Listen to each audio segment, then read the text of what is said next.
and I'm glad to have you back for another edition of the RockCast, a podcast made by Rockhurst University students for Rockhurst University students and anyone who's interested in life here at Rockhurst.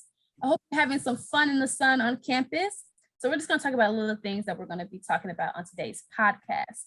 So to kick off Women's History Month on campus, Rockhurst has named Sandra Cassidy our next president. She is the first female lay president in the university's history. Talk about kicking off Women's History Month with a great start.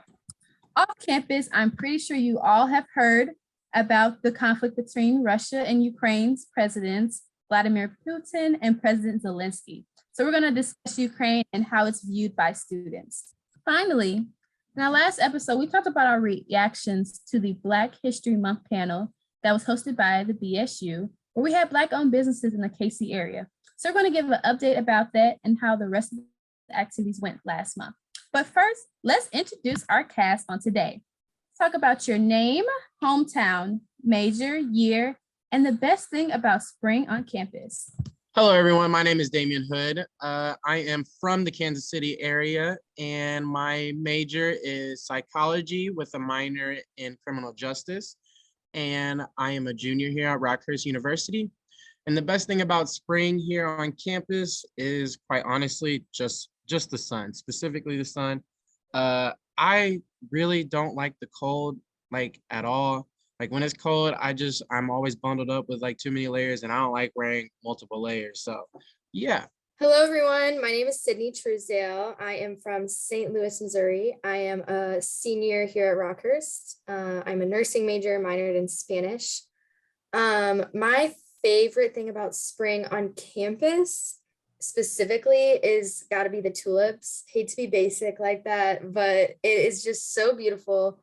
And it just kind of always reminds me of the end of the year. And I feel like a lot of my favorite events, like the best part, like all the fun stuff is like packed into the last like 2 months. And once I see the tulips, I'm like, okay, like all the fun stuff's coming. And like Damian said, the weather is just amazing. My favorite time of the year, back to outdoor walks. I hate the winter, so I'm looking forward to spring. Hi, everyone. I'm Daniel Arroyo, my hometown. I'm actually from here, from the area. I'm from KC. My major is political science and theatrical arts. I'm a sophomore here at Rockhurst. And the best thing about spring on campus, I'm going to have to agree with Sydney, is the tulips. The tulips, they just bring like such a spring vibe. And also they're like signatory of the end of the year. And when I see the tulips, I know like spring break is around the corner and I'm ready to go. So definitely the tulips, the ground people do a really nice job with the gardens and just acclimating us to the outdoors. It's very beautiful. I absolutely agree. Hello, everyone. My name is Bri'Yana, and I'm originally from St. Louis, Missouri. I major in physics of medicine and bioethics. And after the best thing about spring on campus, I would have to say hammocking. Like, I love hammocking outside in like great weather. I remember my freshman year, I fell asleep on a hammock for over an hour. I woke up to my friend recording me, but nevertheless, it was such great vibes.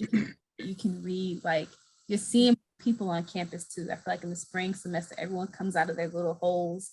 Yeah. It's like we're going out of hibernation and like everyone's outside in the sun. So like, yeah, I would say that's definitely my favorite part. But yes, if you haven't already, be sure to subscribe, comment, rate, and review us wherever you get your podcast. If you want to watch this as a Zoomcast, find us at youtube.com/RockhurstTalk. If you have any questions or topic ideas or are interested in being a guest co-host, send us a DM on Instagram at Rockhurst University or contact us through rockhurst.edu. Like I mentioned in the introduction, on Monday, February 28th, Rockhurst named Sandra Cassidy as our 15th president. She's the first female president and first lay president of Rockhurst University. She follows our first female athletic director last year, Christy Bayer. Originally, Rockhurst was an all-male school until 1969. So yes, I'm going to turn it over to our co-host. What were your initial reactions when Sandra Cassidy was named our next president? Well, I thought it was pretty cool. I mean, I was walking to school to do homework totally forgot that they were doing like the presidential reveal or whatever in Arupe. And I was like, oh my gosh. So I snuck in the back and right in time for them to announce who it was. And it was cool. Everyone gave her like a standing ovation and it was really exciting. I don't know if it was on here or like just in a conversation I had, but I was like talking to somebody about, I was like, we talked about, you know, like, who do you think is going to be like the next president or whatever. And I was like, I think it would be so cool if it was a woman. And I don't want to say I called it, but I feel like I called it because it's a woman. And I just think that that is a huge step forward for Rockhurst. I think it's really cool. I can't wait to see what she does. I feel like being the first woman and being the first lay person is going to add so much extra pressure that maybe past presidents haven't had to deal with. So, you know, I hope that the Rockhurst community is really supportive and welcoming of her and kind of helps her with this transition. I am personally looking forward to getting to know her. She seems like a genuine person. And if she made it through that whole process, obviously there's a lot of good things about her. So I can't wait to get to know her. I agree with Sydney. I'm very excited for both her and us, you know. It's sort of like this culminative moment because it's a legacy. Not only is she the first woman, she's also the first lady to be charged with the presidency. And also, I was reading up, and she's only the 15th president of the university. And from my understanding, she's impeccably qualified. She's acquired a PhD and has been in previous collegiate positions, so her experiences really speak for themselves. I think we as a student body hope to create an acclimating space to answer the question, also like assess her efforts, what she wants to do on campus, all the while like alongside her ensuring a stronger sense of community here on campus, which is at the very crux of our Rockhurst initiative. Because she's not only taking on a role of leadership, but also incorporating herself in a larger communal space with and this space has like, you know, intentions and initiatives of inclusivity and like the Jesuit experience and just higher education in general. So I'm very thrilled for her and for us as a collective community here at Rockhurst. Just in time for Women's History Month, just saying. I would definitely agree. I remember when, before the process even started, I know the university held like kind of like listening sessions on like different surveys to hear like what students were looking for as far as like qualities and characteristics of the new president. And I remember one of our questions in that conversation was, well, do they have to be a Jesuit priest? And they said no. And we were like, oh, okay, well that opens the opportunity for a lot of things. So I really like that even the top 3 candidates, it was a diverse pool. They were all on very different like spectrums of life and in their careers. So I like that it just didn't seem like the same, like 1, 2, and 3, they were distinctively different. And so I'm excited. I remember looking at her resume, it was very extensive. I was like, wow, she has done a lot. So I'm very excited to see what will happen as far as like any foreseeable challenges she may face. I know that Father Curran was well loved and well liked across campus. And so I'm hoping that the Rockhurst University students can give her the time, space, and grace to play a new role, and also understand that like she's not going to do things exactly how Father Curran did it. Like she's going to add her own little spice to it, you know? So I'm excited to see like what she's going to bring to the table and how she hopes to grow and change Rockhurst for the years to come. So moving right along to our next topic of conversation, Russia versus Ukraine. So Russia invaded Ukraine on February 24th, 2022. So as of the time of this recording, around 600,000 people have fled Ukraine. Civilian deaths are between 150 to 200. And for the first time, we're seeing social media is giving direct access to this war, something that has never happened before. So I want to know, like, what is you all's perspective and how has social media opened your eyes to this war or even made you more aware? Like, what were your like initial thoughts and reactions seeing this on social media? One of the initial reactions that I had when I first learned about it, because I have a news app and I get like breaking news alerts like immediately when stuff happens and all that, right? So I remember getting the first one and I read it like 5 times because I was like, we're really in 2022 and a war is about to start. So I know that we were at that time when I did read it, we were trying to promote one of our Black History Month events. And I was like, at that time, I was like, I can't even do any of that. So I just decided to like post screenshots of the stories on all my social media platforms to like get everybody like in the known, in case nobody like actually knew at that initial time yet. And I just remember reading it and like so shocked. So I was just, I remember following like the synopsis of the conflict for some time now, actually, on social media and even outside of social media as a student, as a Rockhurst student, but even as a political science student.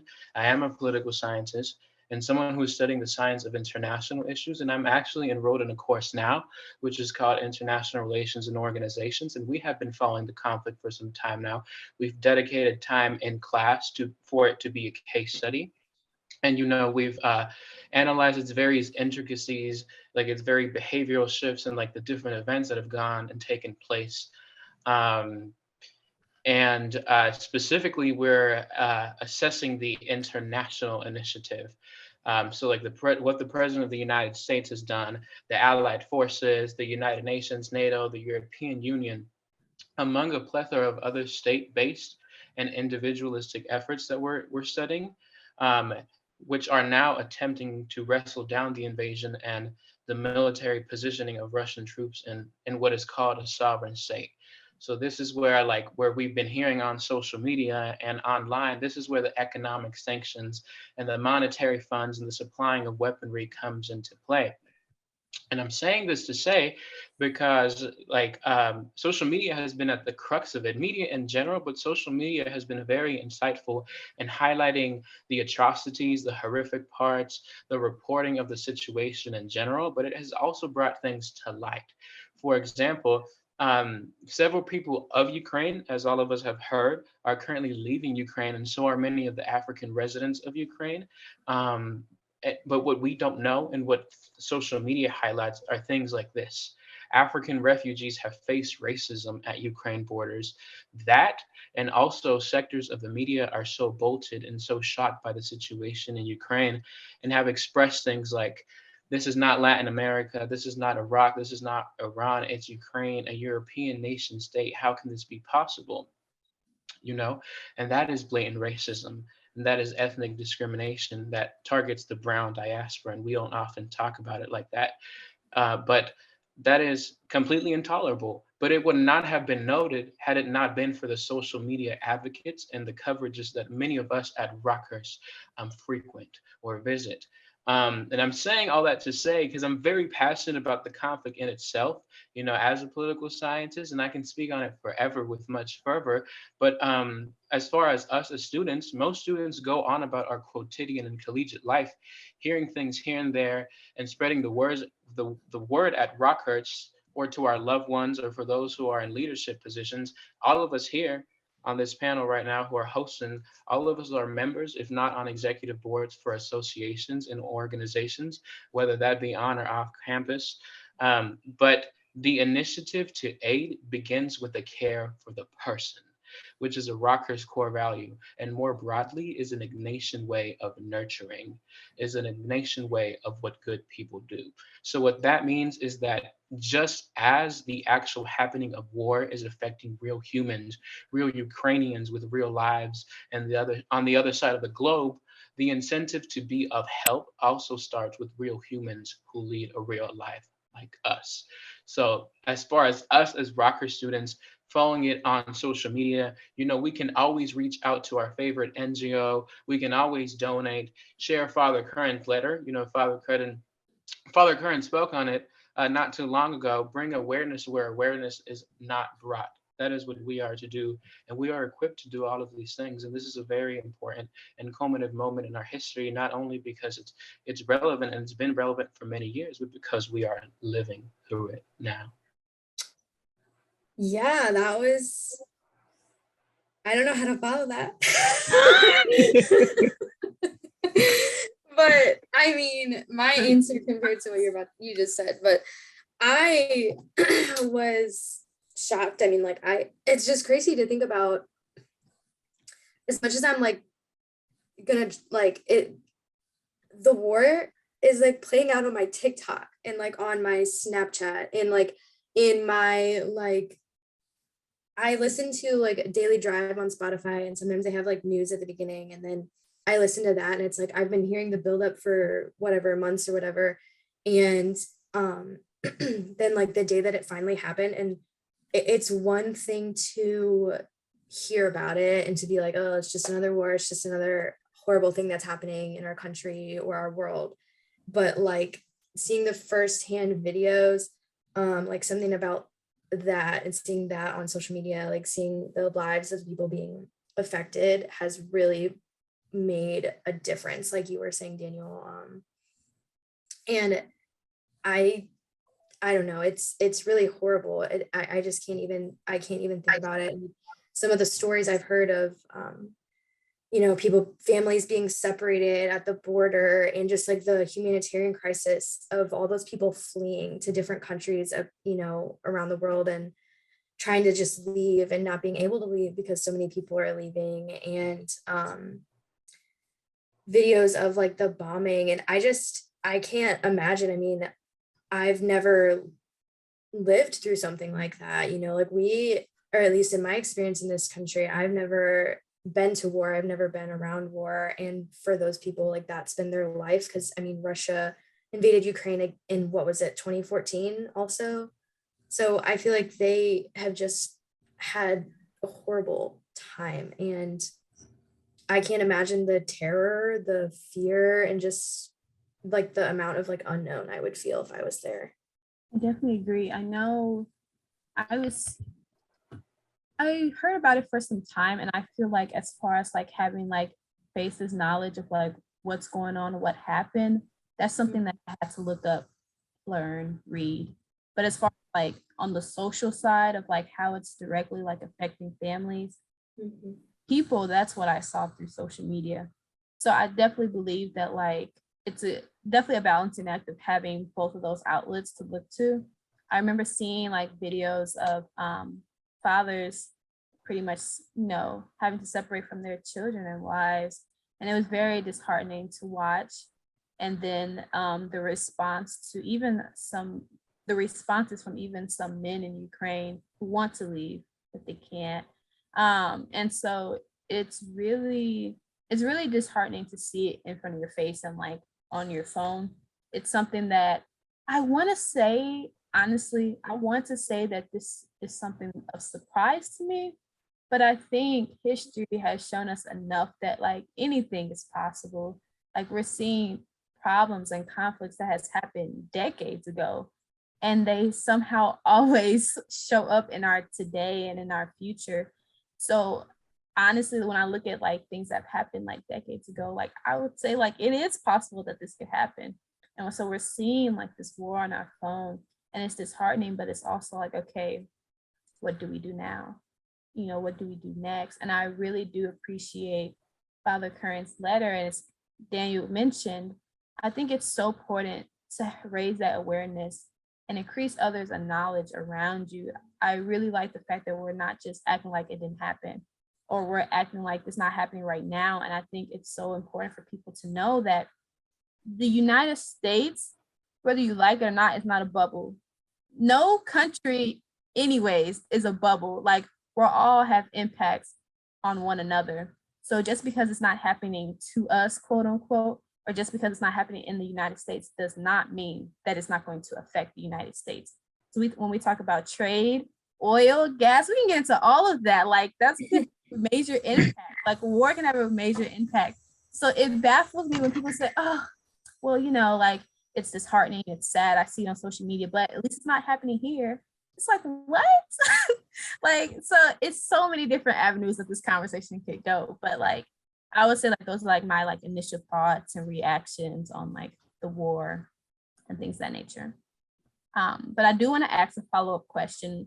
During this whole conflict, and you're seeing it on social media, and you're also seeing it in the news articles, like what are some of the most like interesting or impactful things that you have seen about the war?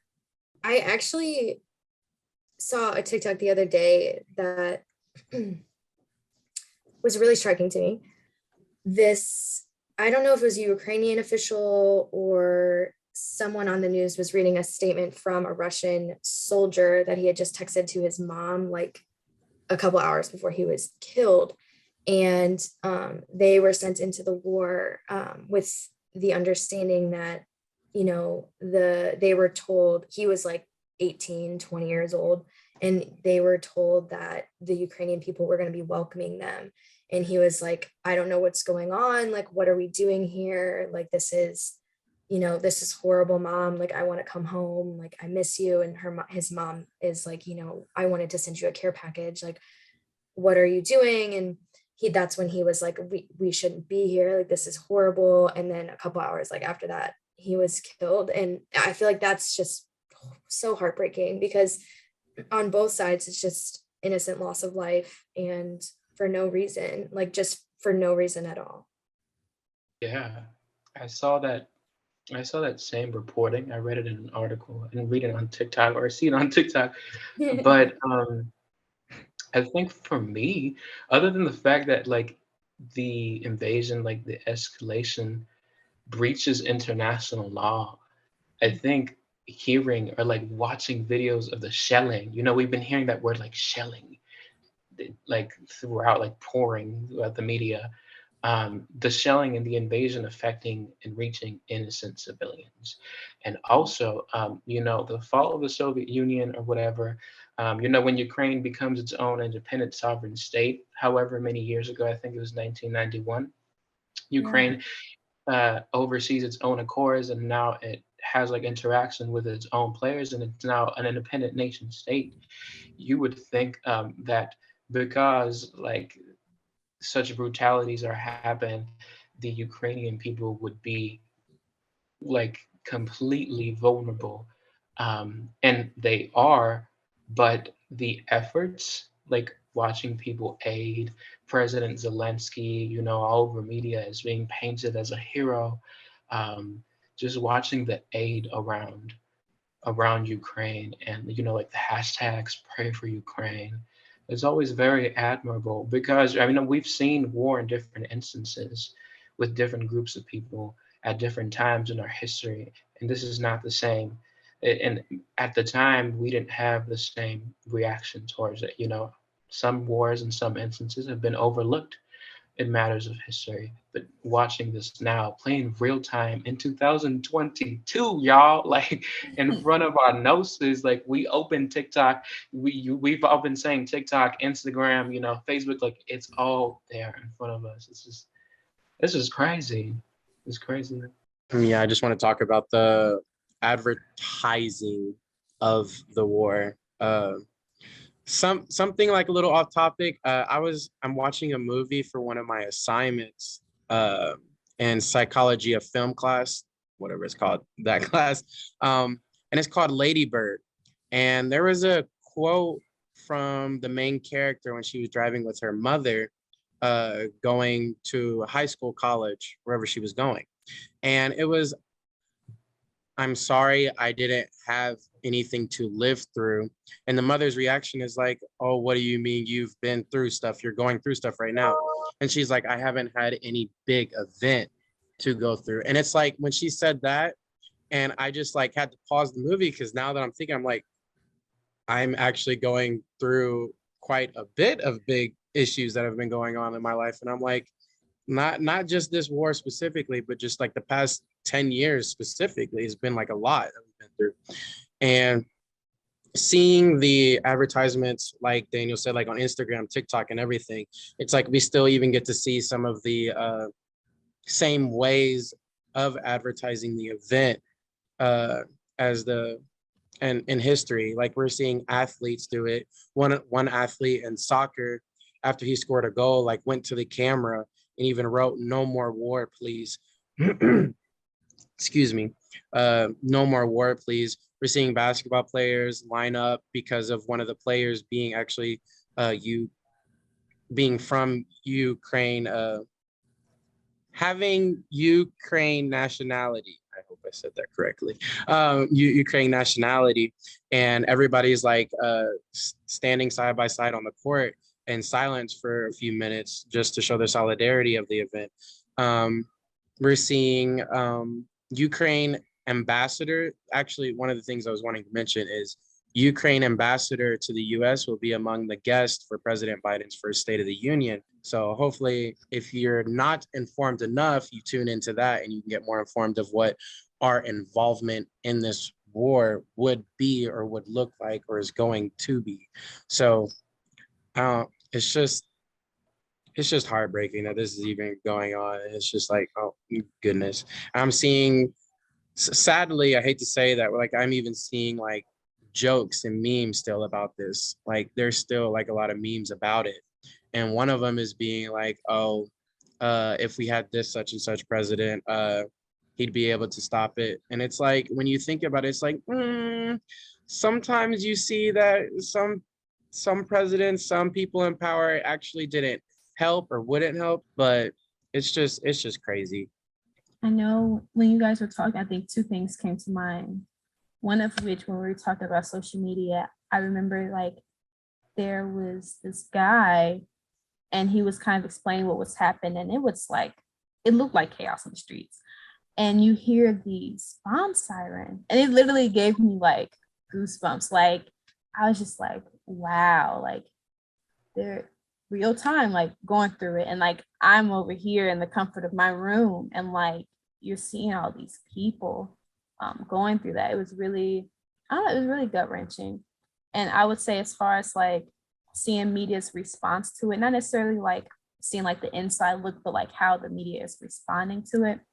I know I kind of saw like this little mini debate going on and through social media talking about people's coping mechanisms and like the way people cope with things in general outside of the world too, different from person to person. And so there was this conversation about, you know, as far as like this coping mechanism of like making jokes or like things of this nature, like they were saying like, if you're not going through it, then it's not your coping mechanism. Hold on, words. Trying to find the best way to formulate it, but like there was comments going back and forth pretty much like, this isn't like your situation to joke about, in a sense, like you're not the people that's going through it. And yes, you can be affected by it, but to make jokes about it when you're not there with those people, like there was like this debate over that. And so I kind of thought about that when earlier we were talking about like some people who are making like TikToks, like dancing and things, or making like memes and jokes, like that was also something that came to mind. So I'm very interested to see like how this evolves. And I think something that's very important, but just about just like history in general, when I think about when this first happened, and I'm thinking about like the base knowledge that I already have, like things that I learned in high school about like NATO, alliances, foreign policy, and all these things. And you're seeing it happen in front of you, and like all that knowledge is coming back. And of course, I had to remind myself about a few things because I haven't had history in a while. But nevertheless, I'm very interested to see like the response, because I have noticed some posts on social media where a simple Google search could like aid them in their response to the war, because it's like, oh, why won't NATO help them, or like why are they helping them, and like things of that nature, but like not understanding like how NATO is formed and why it was created and which countries are even a part of it to begin with. So I'm very interested to see like the response and how we move forward.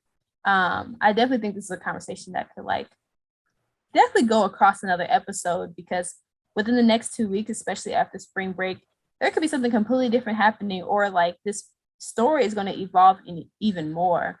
So I'm definitely interested to see how everything plays out. So yes, we'll be sure to talk about this on our next podcast to kind of give some recap and see how the events unfold. So we'll definitely be talking about that next time. And so for our next topic on today, just a quick Black History Month review. The ending events for BSU was open mic night and our mental health stigmas in the Black community. Now, our open mic night, unfortunately, had to be postponed because it was snowing. And if you live in the Midwest, you know it could snow one week and it's 80 degrees the next week. So we had to cancel it, but The plus side is that it has been rescheduled for this Thursday in the Rock Room at 9 p.m. So definitely come out if you can. For our mental health stigmas in the Black community, we were able to have a presentation from one of the Black counselors in the Rockhurst University Counseling Center. So she did an amazing job in just giving like those statistics, history, but then also having the space and environment to talk about issues today and how mental health and traumas within the Black community can affect generations to come. So it was absolutely a great conversation, and I hope that we can continue this conversation just about mental health in general. I think it's important to not only highlight history, culture, the good things, but then also talk about those things that may not be as comfortable. So I'm glad that we had that space to talk about it. Next, we had our Bsu Alumni Networking event, which was great. We have a new network called the Alumni of Color Network that has just been formulated this month. So we're excited to work with that network in the future. Next, we have our BSU Day. So on BSU Day, last Friday, we raised money. And so we went over our goal. And so it was very exciting, and we really can't wait to not only utilize that money for the Black Student Union to aid in our different endeavors, but then also to give half of that money to the KC Community Scholarship Fund. So it's going directly into the community, and we're very excited to see what they can use for that. And so, yes, something that I really want to leave you all with as we just close out Black History Month. Black history should be celebrated all throughout the year.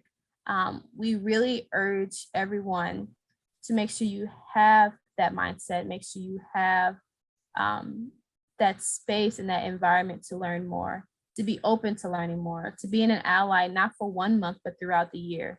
We strongly encourage you to be able to step up and stand out, being able to talk about different things and to allow yourself to be uncomfortable, because these conversations can be uncomfortable. So we really urge you all to do that in every month, not just Black History Month. So as we close out this podcast, let that be your call to action. We really hope it inspires you and empowers you to do more within your personal life, work life, and school life. So for Sydney, Daniel, Damian, and this is Bri'Yana Merle, we're signing out. Why did I do my last time? Oh well, I'm not. Because that's what you're supposed to do. I'm not stressing over it.